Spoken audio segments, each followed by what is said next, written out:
Good morning friends.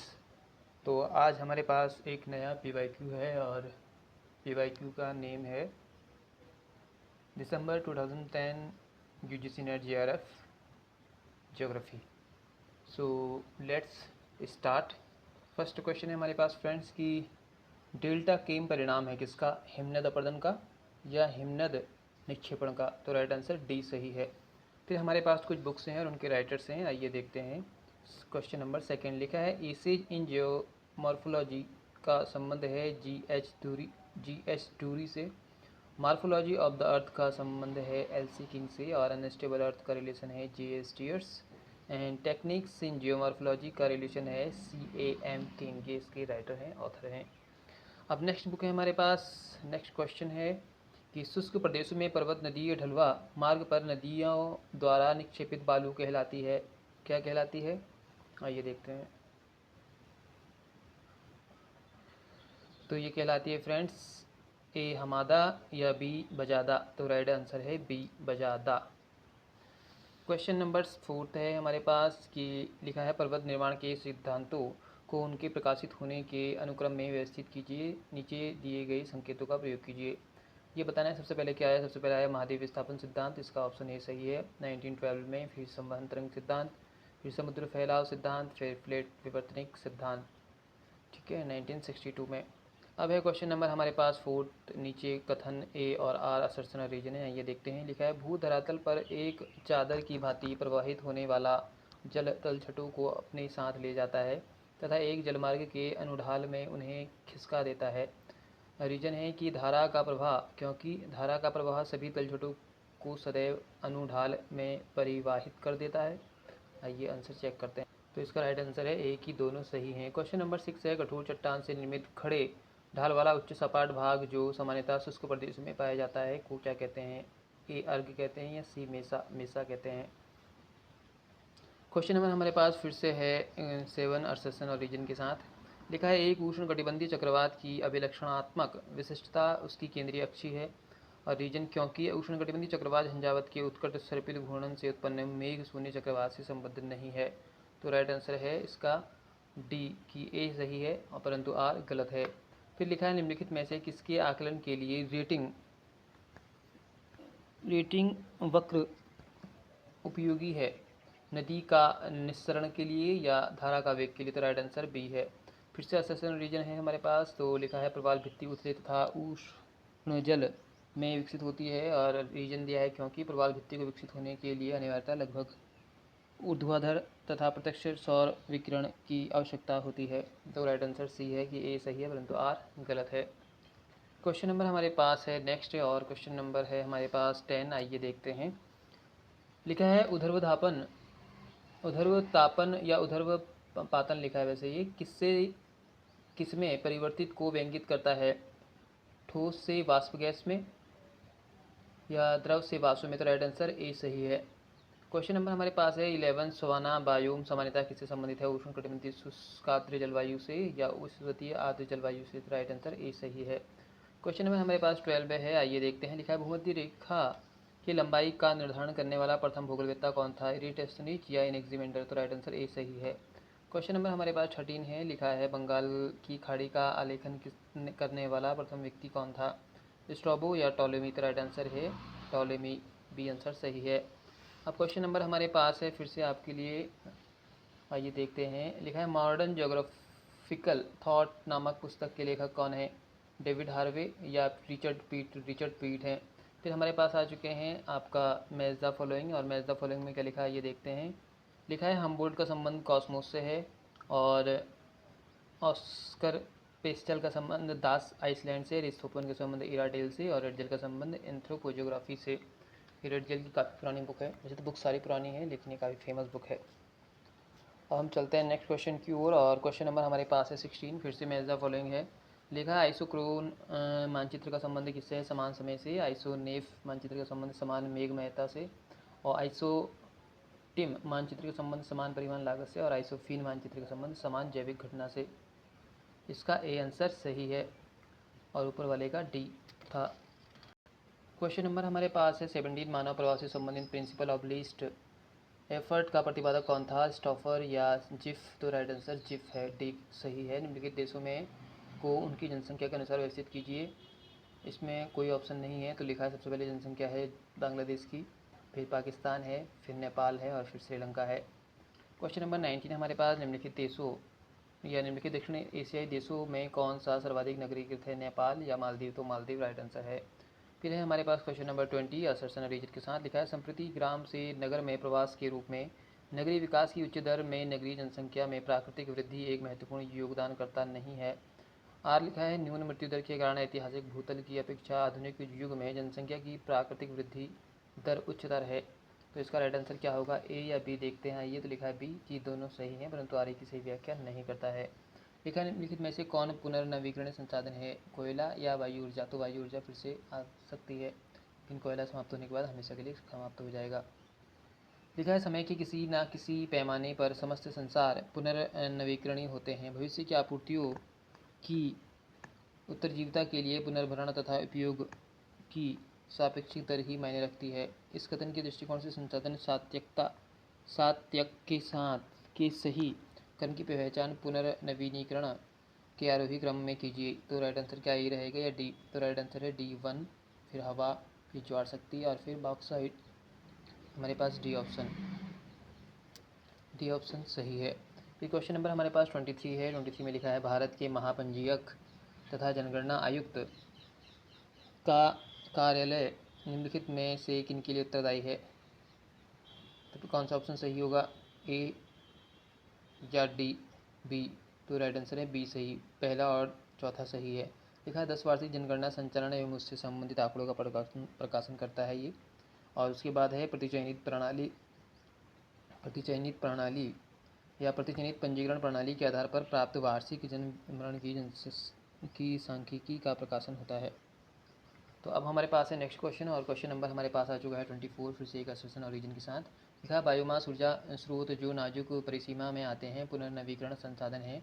Reason है क्योंकि एक समय सीमा के बाद बायोमास का पुनर्भरण किया जा सकता है। तो राइट आंसर है ए, दोनों सही हैं, परंतु आर की सही व्याख्या नहीं है। फिर लिखा है क्वेश्चन नंबर 25, लिखा है निम्नलिखित में से कौन सा स्टील प्लांट बंदरगाह आधारित है? तो ए भिलाई या सी विशाखापट्टनम? तो राइट आंसर सी सही है। क्वेश्चन नंबर हमारे पास 26 लिखा है निम्नलिखित में से किसका संबंध राजनीतिक भूगोल से नहीं है? ए एफ रेडजेल का या सी आर ए जॉन्स्टन का? तो सी सही है। क्वेश्चन नंबर 27 है, कुछ भूगोलवेत्ता हैं और उनसे कुछ रिलेशन है उनका, आइए देखते हैं। लिखा सी सौर का संबंध सांस्कृतिक भूगोल से है, और डी हार्वे का संबंध आमूलचूल परिवर्तन परक भूगोल से, और एफ रेडजेल का संबंध राजनीतिक भूगोल से है, और ए जे एच जॉन्स्टन का संबंध सामाजिक भूगोल से है। तो अभी पीछे आया था क्वेश्चन नंबर 26 में जॉन्स्टन का संबंध है सोशल ज्योग्राफी से, जबकि रेडजेल जाने जाते हैं पॉलिटिकल ज्योग्राफी के लिए। लिखा 28 भारत में राज्य का उपयोग राष्ट्रीय नियोजन की इकाई के रूप में किया जाता है। पहला है क्योंकि यह एक प्रशासनिक इकाई है, क्योंकि यह बी है क्योंकि यह एक समरूप इकाई है। तो ए आंसर सही है। क्वेश्चन नंबर 29 है, नगरीय भूमि के मूल्य निर्धारण के लिए एक महत्वपूर्ण तत्व क्या है, जलवायु या सुगम्यता? तो राइट आंसर है डी, सुगम्यता। क्वेश्चन नंबर हमारे पास 38, संसाधन विकास के नियंत्रण तथा निर्देशन को क्या कहा जाता है? लिखा संसाधन प्रयोज्यता या सी संसाधन प्रबंधन? तो संसाधन प्रबंधन सी सही है। लिखा समरूपता तथा अर्धसंबद्धता अंतर संबंधता के सिद्धांत का उपयोग के लिए इकाइयों के चित्रण हेतु किया जाता है, किसके लिए? ए विकास नियोजन के लिए, संसाधन विश्लेषण के लिए। राइट आंसर बी सही है। क्वेश्चन नंबर 32 हमारे पास दिया है निम्नलिखित में से किस वर्ष में भारत में राष्ट्रीय जल नीति को सूत्रबद्ध किया गया? ए 2002 या बी 1987? तो राइट आंसर बी सही है। फिर क्वेश्चन नंबर 33 है, भारत में निम्नलिखित में से कौन भारत का कृषि जलवायु प्रदेश नहीं है? तो ए है पूर्वी समुद्र तटीय मैदान तथा पहाड़ी भाग, या डी है गंगाबार के मैदान क्षेत्र? तो गंगाबार के मैदान क्षेत्र वाला क्वेश्चन ऑप्शन नंबर डी सही है। क्वेश्चन नंबर हमारे पास आ चुका है 34 आपके लिए, और 34 में लिखा है कुछ पहाड़ियाँ, पर्वत शिखर और उनकी ऊंचाइयाँ। तो सबसे पहले पर्वत शिखर है हमारे पास अनेमुडी, इसकी ऊंचाई 2965 मीटर है। इसका राइट आंसर बी सही है। ठीक है, उसके बाद है हमारे पास लिखा है, क्या देखते हैं। लिखा है नंगा पर्वत, इसकी ऊंचाई 8126 मीटर है। माउंट एवरेस्ट 8848 मीटर, और Q2 की लंबाई है 8611 मीटर।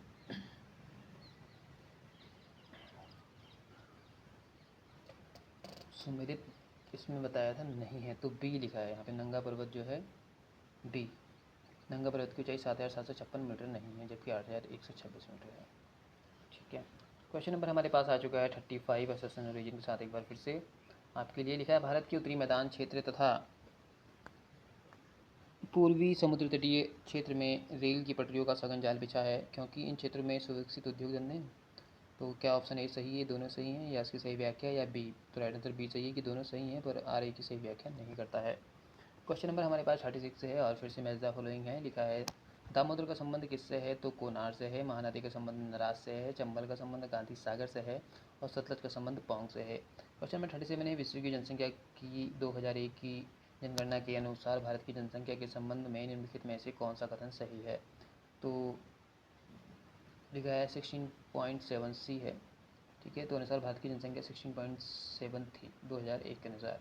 क्योंकि क्वेश्चन पेपर बहुत पुराना है तो ऑब्वियसली पुराना ही पूछा जाएगा। ठीक है, लेकिन करंट टाइम पे देखते हुए हमें करंट चीज़ों को भी और देखना चाहिए। क्वेश्चन नंबर 38 है, रिमोट सेंसिंग प्रणालियों में निम्नलिखित में से कौन सा सेंसर प्राकृतिक रूप से उपलब्ध ऊर्जा का मापन करता है? ए एक्टिव सेंसर या बी पैसिव सेंसर? तो राइट आंसर बी सही रहेगा। क्वेश्चन नंबर हमारे पास 39 आ चुका है। 39 में क्या कहते हैं ये देखते हैं। लिखा है, निम्नलिखित में से किस आरेख में आर्द्रता तथा तापमान के सापेक्षिक संबंध का चित्रण किया जाता है? लिखा है हिद्रोग्राफ, या बी में लिखा है क्लाइमोग्राफ? तो राइट आंसर बी सही है। फिर लिखा है, फूटी मानचित्र के परिवर्तित वर्ग अंतराल अधिक सार्थक तब सिद्ध होगा जब चर होगा क्या? अत्यधिक विषम, बी, या अत्यधिक संगत, सी? तो राइट आंसर सी सही है। 41 में लिखा है कि केंद्रीय प्रवृत्ति की एक विधि के रूप में हरात्मक माध्य किस प्रकार के आंकड़ों के लिए उपयुक्त है? ए सूचकांक के लिए, या बी वृद्धि दर के लिए? तो बी आंसर सही है। क्वेश्चन नंबर हमारे पास 42 आ चुका है और कुछ लाइन्स हैं और उसका संबंध दिखाया गया है। तो लिखा है, कोरोक्रोमेटिक का संबंध मानचित्र तकनीक में होता है रंजित स्तरीकरण से, और कोरो स्कीमेटिक का संबंध चिन्ह और प्रतीक से होता है। उसके बाद आइसोप्लेथिंग का संबंध अंतर्वेशन से होता है। कोरोप्लेथिंग का संबंध घनत्व से होता है। 43 फिर से आ चुका है एक बार हमारे पास सेशन नतीजे के साथ। लिखा है, अमेरिका यूएसए का ग्रेट लेक्स क्षेत्र उद्योग धंधों से भली भांति विकसित है, क्योंकि यह क्षेत्र ब्रिटेन से यूएसए में आए प्रवासियों को आरंभिक पुनर्वास क्षेत्र था। तो क्या ऑप्शन सही है? ए सही है कि दोनों सही हैं, और इसकी व्याख्या भी सही करता है। क्वेश्चन नंबर हमारे पास 40 है। 40 में क्या लिखा है ये देखते हैं। लिखा है, ए हैंडबुक ऑफ कमर्शियल जियोग्राफी 1889 में प्रकाशित एक अनुवादित कार्य है, निम्न में से कौन अनुवाद है? तो क्या है, डडले स्टैम्प या जॉर्ज चिसोम? तो राइट आंसर बी सही है। क्वेश्चन नंबर हमारे पास 45 है, असर्शन और रीजन। तो फ्रेंड्स, आपने देखा असर्शन और रीजन तो काफ़ी टाइम से ही हम कह सकते हैं यूजीसी का फेवरेट रहा है। ठीक है, लिखा है, आधुनिक समय में संस्कृति के मेंटिफैक्ट्स की अपेक्षा आर्टिफैक्ट्स अधिक तीव्रता से परिवर्तित हो रहे हैं। आधुनिक उदारीकरण और आधुनिकीकरण की बल निर्णायक अर्थव्यवस्था तथा सांस्कृतिक बदलाव को प्रवर्त करते हैं। तो राइट आंसर क्या ए सही है, बी सही है? तो लिखा है दोनों सही हैं, पर उसकी सही आर ए की सही व्याख्या है। क्वेश्चन नंबर हमारे पास 46 है। 46 में हमारे पास कुछ भूगोल वेत्ताएँ हैं और उनके कुछ सिद्धांत हैं। लिखा है, लाओस का संबंध किससे है? बाजार क्षेत्र अवस्थिति सिद्धांत से है। वेबर का सिद्धांत न्यून लागत सिद्धांत से, और थॉमसन का संबंध पुंज सिद्धांत से, और रेले का संबंध गुरुत्वाकर्षण सिद्धांत से।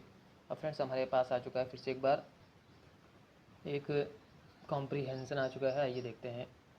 तो लिखा है, फिर से हम जो लास्ट टाइम टेक्निक बताई थी आपको ध्यान से देखिए। योंग एम लो तसाका, पूर्व एशिया, दक्षिण एशिया, 1980, तीव्र परिवर्तन, तसाका 1998, विकासशील देशों में नगरीय घनता परिप्रेक्ष्य में विकासशील देश, अभिलक्षणों का 3 पदों के द्वारा संकेंद्रित नगरीकरण ग्रामीण स्तर विकसित देशों की तुलना में अधिक होता है। प्रमुख नगर में आर्थिक, राजनीतिक, सांस्कृतिक क्रियाविधियों का अति संकेंद्रण होना, अति नगरीकरण जनसंख्या का अंतर प्रभाव अधिक हो जाए, उसे लाभप्रद रूप में आत्मसात कर सकता हो। अति नगरीकरण के संबंध कारकों में शामिल हैं अत्यधिक बेरोजगारी, रोजगार पर सुरक्षा, जन परिवहन प्रणालियाँ, जलापूर्ति, मल जल निर्यास व्यवस्था, अवशिष्ट पदार्थों के उपचार सुविधाएं, मूलभूत संवर्धना अवसंरचना, पर्यावरण प्रदूषण, शहरी आवासन पर प्रचंड दबाव, गरीबी का स्तर, पर्यावरण संबंधी मूलभूत अवधारणा, आर्थिक क्रियाविधि को किकिडोरो 1998 में ये बात कही गई है। नगरीय विकास ऊपर लिखित प्रक्रमों एशिया में नगरीकरण की प्रक्रिया, अन्य प्रेरक बल भी हैं। विभिन्न देशों भिन्न भिन्न एशिया में नगरीकरण समान प्रक्रिया नहीं है। नगरीय विकास नगरीय पर्यावरण प्रभाव के रूप में नगरीकरण की गति, नगरीकरण परिणाम मूलभूत अवसंरचना, अपर्याप्त पर्यावरण संबंधी समस्याएं। दूसरी ओर आर्थिक विकास पर्यावरण समस्याओं तीव्र की जा सकती है। ठीक है, तो ये हमने पढ़ लिया है। उसके बाद हमारे पास क्वेश्चन नंबर है 47। आइए देखते हैं। लिखा है ऊपर लिखित गद्यांश के भाव को निम्नलिखित में से किस रूप में सुचारू रूप से में वर्णित किया जा सकता है? तो क्या आंसर सही रहेगा? विश्लेषणात्मक तथा वैज्ञानिक, या बी है तथ्यात्मक परंतु विवरणात्मक? तो राइट आंसर बी इसका सही रहेगा। क्वेश्चन नंबर हमारे पास आ चुका है 48, और 48 में क्या है ये देखते हैं। लिखा लेखक का संबंध मुख्य रूप से किससे है? ए नगरीकरण की प्रक्रिया की आलोचना से, या बी है विकासशील देशों में नगरीकरण तथा अतिनगरीकरण की प्रक्रिया से? तो राइट आंसर बी सही रहेगा। क्वेश्चन नंबर हमारे पास 49 है। लेखक के अनुसार निम्नलिखित में से किसके द्वारा पर्यावरण समस्याओं में सुधार लाया जा सकता है? सामाजिक अंतर्वेशन के द्वारा, या बी आर्थिक विकास के द्वारा? तो आर्थिक विकास के द्वारा। क्वेश्चन में हमारे पास 50 है। विकासशील देशों में नगरीय गहनता इनमें से किसके द्वारा विलक्षित नहीं होती?